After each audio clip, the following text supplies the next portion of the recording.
Assalamualaikum warahmatullahi wabarakatuh. Kami dari kelompok 2 ingin mempresentasikan hasil diskusi kami mengenai sistem kardiorespiratori.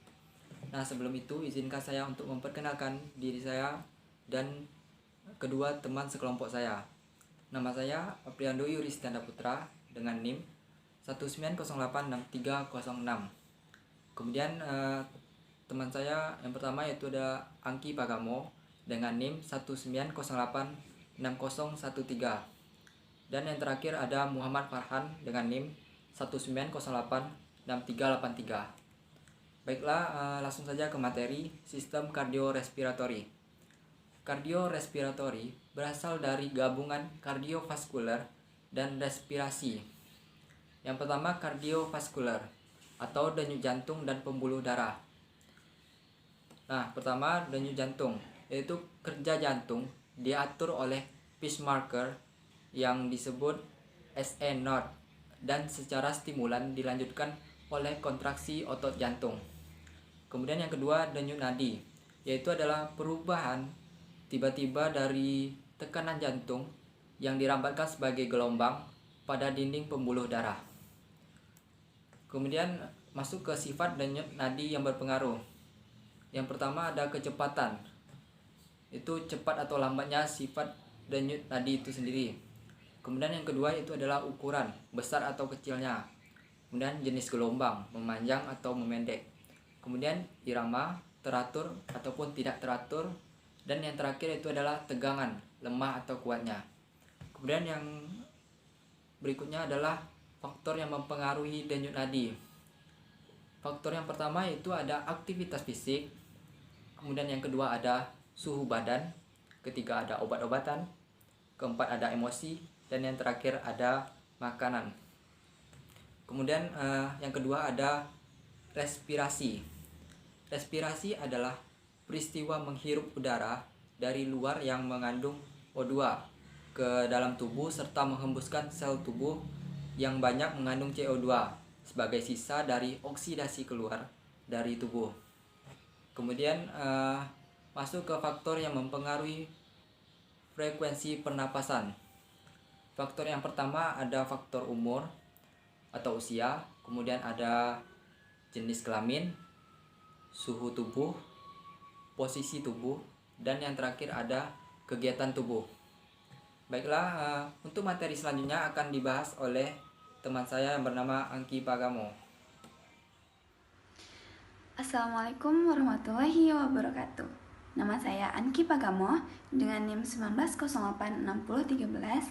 Nah, di sini saya akan melanjutkan materi kita yang selanjutnya, yaitu daya tahan kardiorespiratori. Nah, sebelum itu kita harus tahu dulu apa sih itu daya tahan kardiorespiratori. Nah, jadi daya tahan kardiorespiratori adalah kemampuan jantung dan kapasitas paru-paru dalam melakukan aktivitas kerja dalam waktu yang lama tanpa mengalami gangguan yang berarti. Nah, jadi tipe dari daya tahan kardiorespiratori ada dua macam. Yang pertama itu daya tahan aerobik. Daya tahan aerobik adalah kerja otot dan gerakan otot yang menggunakan oksigen guna melepaskan energi dari bahan-bahan otot tersebut. Latihan aerobik menuntun kita untuk memperkuat sistem kardiorespiratori dan suatu peningkatan kemampuan dalam menggunakan oksigen di dalam otot. Nah, daya tahan aerobik dapat dikembangkan melalui latihan larian terus-menerus atau lari interval. Nah, tipe daya tahan kardiorespiratori yang kedua itu ada daya tahan anaerobik. Nah, daya tahan anaerobik adalah daya tahan jantung paru anaerobik tanpa menggunakan oksigen untuk melakukan kerja. Ada dua macam daya tahan anaerobik, yaitu daya tahan kecepatan dan kekuatan. Mengembangkan daya tahan kecepatan membuat orang dapat berdiri dengan kecepatan tinggi, sedangkan daya tahan kekuatan orang tetap dapat mengeluarkan tenaga meski telah terjadi pembentukan asam laktat. Lanjut, di sini ada faktor yang mempengaruhi daya tahan kardiorespiratori. Faktor-faktornya ada 5. Apa aja sih? Yang pertama itu ada jenis kelamin, yang kedua ada usia, yang ketiga ada faktor keturunan atau genetik, yang keempat ada faktor latihan, dan yang kelima itu ada faktor merokok. Lanjut, di sini ada manfaat kebugaran dari kardiorespiratori. Apa aja sih manfaat kebugaran kardiorespiratori tersebut?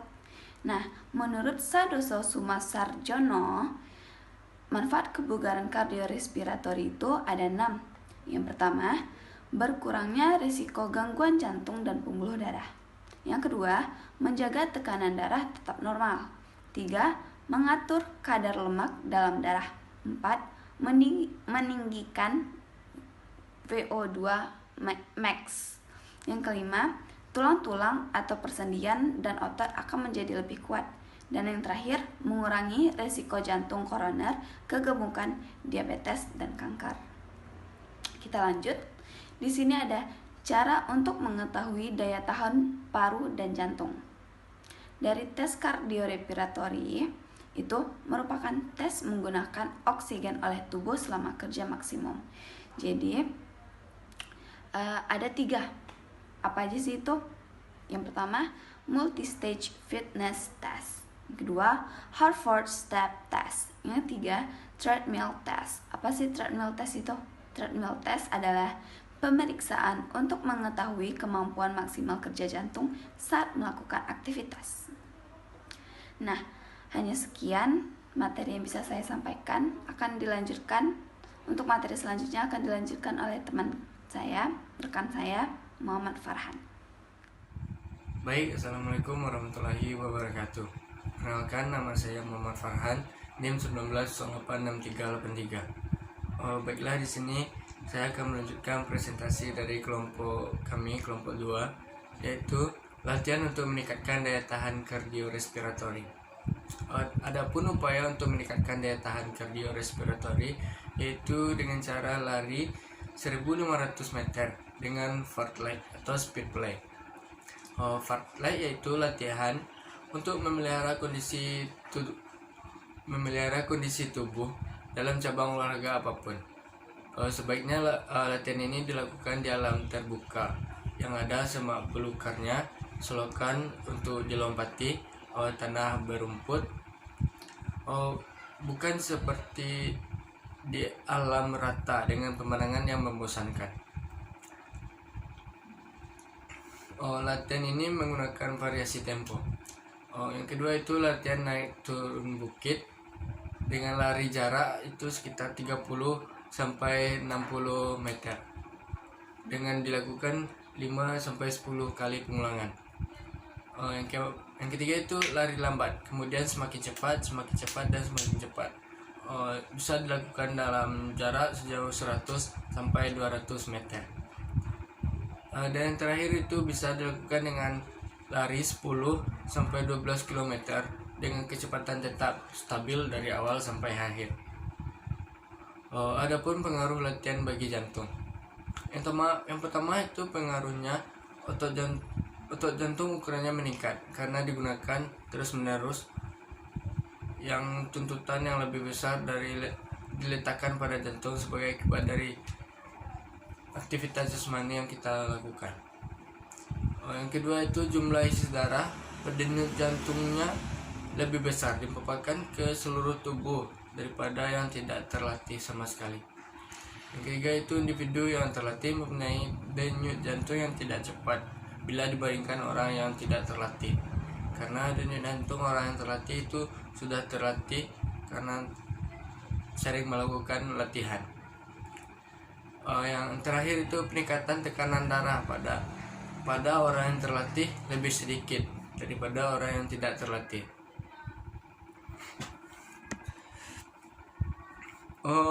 Adapun pengaruh latihan bagi sistem pernafasan. Yang pertama pengaruhnya itu dada akan bertambah luas akibat dari latihan yang sering kita lakukan.